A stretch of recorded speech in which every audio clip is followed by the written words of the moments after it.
Assalamualaikum warahmatullahi wabarakatuh. Bagaimana kabarnya hari ini? Mudah-mudahan sehat selalu dan juga tetap semangat. Oke, di pembahasan atau pertemuan kali ini kita akan membahas tentang software ya di mata kuliah pengantar aplikasi komputer pertemuan kedua.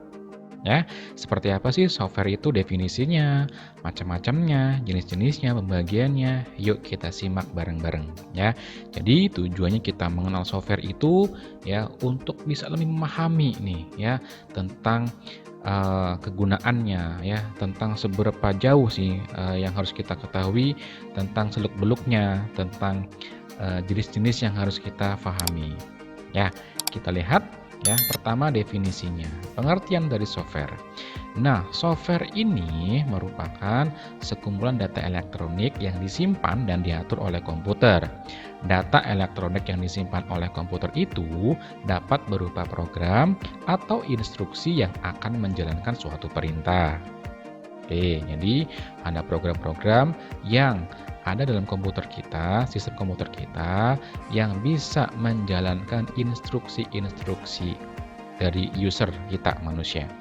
Nah, melalui software ini, ya, komputer dapat menjalankan perintah-perintah yang kita inputkan. Nah, ini ada kode-kode, kode icon-icon ya dari software yang mungkin sering pernah kita gunakan. Pengertian lain juga menyebutkan, perangkat lunak komputer merupakan sebuah program komputer yang menjembatani pengguna komputer dan perangkat keras yang digunakannya. Perangkat lunak komputer juga merupakan program komputer yang berfungsi sebagai sarana interaksi atau yang menjembatani pengguna dengan perangkat keras dan juga sebagai penerjemah perintah-perintah yang dijalankan pengguna komputer untuk diteruskan atau diproses oleh si perangkat keras tersebut. Ya, itu dari segi pengertian. Kemudian ada yang namanya pembagian perangkat lunak nih ya. Nah, perangkat lunak ini kira-kira dibagi ada 3. Yang pertama sistem operasi ya. Sistem operasi ini ya yang istilahnya rumahnya lah ya, rumahnya. Nah, yang kedua program aplikasi. Nah, program aplikasi ini isi dari rumah-rumah tersebut.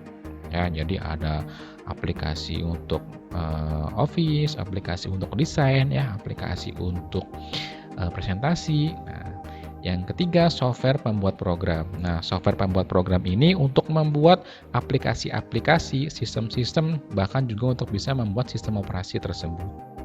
Ya. Oke. Berikutnya pembagian software.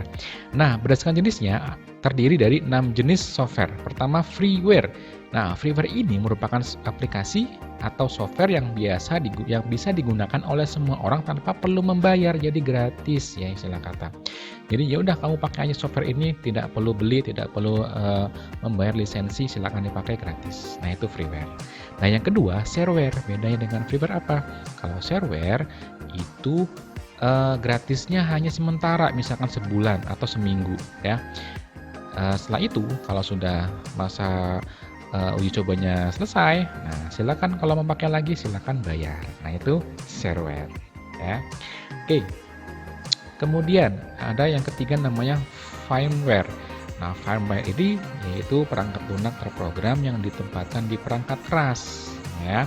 Jadi ini fungsinya lebih untuk penggunaan perangkat kerasnya, yang mana perangkat ini untuk mengontrol perangkat dan fungsi-fungsi inti dari perangkat tersebut. Ya. Kemudian yang keempat ada namanya free software. Nah, free software ini tidak sama persis dengan freeware tadi yang pertama, ya, yaitu perangkat lunak yang digunakan secara gratis. Nah, kalau free software ini lebih kepada dia bisa dioptimalkan ya untuk dimodif ya, untuk distribusikan kembali ya. Jadi bisa kita modifikasi lah intinya. Ya, itu beda dengan yang pertama tadi yang tidak bisa dimodif. Yang kelima ada namanya open source software. Nah, sering mendengar ya open source software ya, yaitu yang paling kenal yaitu Linux ya.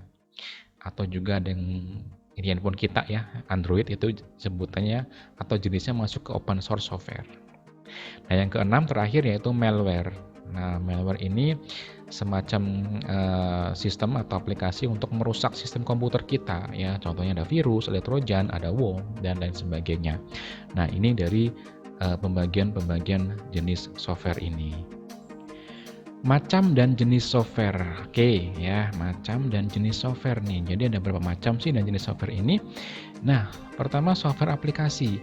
Perangkat lunak atau aplikasi merupakan seperangkat program komputer yang mengizinkan pengguna untuk melakukan sekelompok fungsi, tugas, atau kegiatan yang terkoordinasi.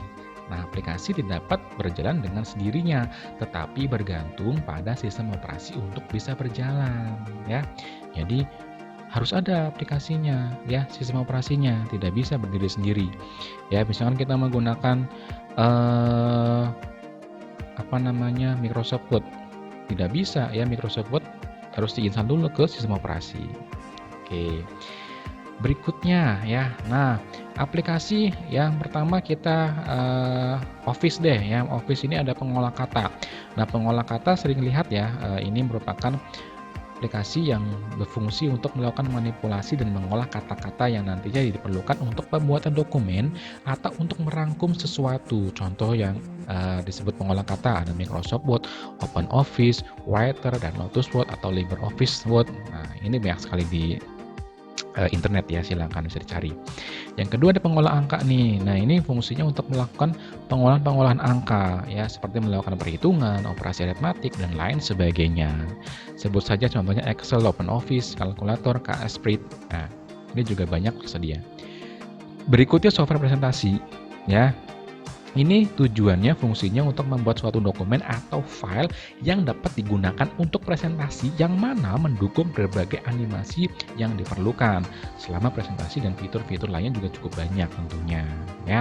Contohnya apa? Microsoft PowerPoint, Google Slide, Canva dan lain sebagainya sudah tersedia juga di sana. Berikutnya software pembuat program tadi dibahas ya, ada Visual Studio, Eclipse ya, Android Studio, NetBeans. Nah, ini juga banyak sekali ya. Nah, fungsinya apa tadi? Untuk mengembangkan program aplikasi lainnya yang dapat disesuaikan dengan kebutuhan pengguna. Software ini digunakan untuk menjalankan bahasa pemrograman komputer yang menghasilkan aplikasi sesuai dengan kebutuhan si pengguna ya, atau si user tersebut.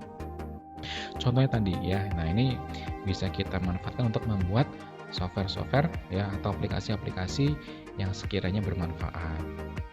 Nah, software dasar tadi atau sistem operasi ya, perangkat ini adalah perangkat lunak yang dibutuhkan untuk mendukung agar software dapat berjalan di perangkat komputer atau perangkat kelas lainnya ya.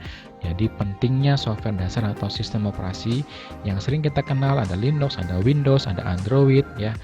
Apalagi banyak ya sebenarnya. Ya, ada Apple kan, ada Macintosh ya. Nah, itu sering kita dengar ya. Nah, berikutnya ada software database atau penyimpanan data. Nah, biasanya ini digunakan untuk memanipulasi data, bukan manipulasi ya. Nah, istilahnya manipulasi tapi bukan untuk menipu, bukan ya. Tapi lebih kepada mengubah, edit, hapus. Nah, ini kita gunakan software database atau penyimpanan data. Nah, ada DBMS itu banyak sekali jenisnya. Ada MySQL ya, ada SQL Server dan banyak sekali. Oke, bahasa pemrograman. Bahasa pemrograman ini ya merupakan notasi yang dipergunakan untuk mendeskripsikan proses komputerisasi dalam format yang dapat dibaca oleh komputer dan manusia. Proses komputasi umumnya, bahasa pemrograman komputer adalah mesin yang dapat melaksanakan seperangkat perintah dasar atau instruction set. Ya. Nah, ini bahasa pemrograman nanti ya bisa berfokus ya untuk di software pemrograman ya atau pembuat program. Nah, ini di situ ya. Oke, nah bahasa pemrograman sebenarnya ada banyak nih ya. Saya ambil 3. Yang pertama Java, yaitu pemrograman yang dapat dijalankan di berbagai komputer termasuk telepon genggam. Nah, ini sudah ada sekitar tahun 1995.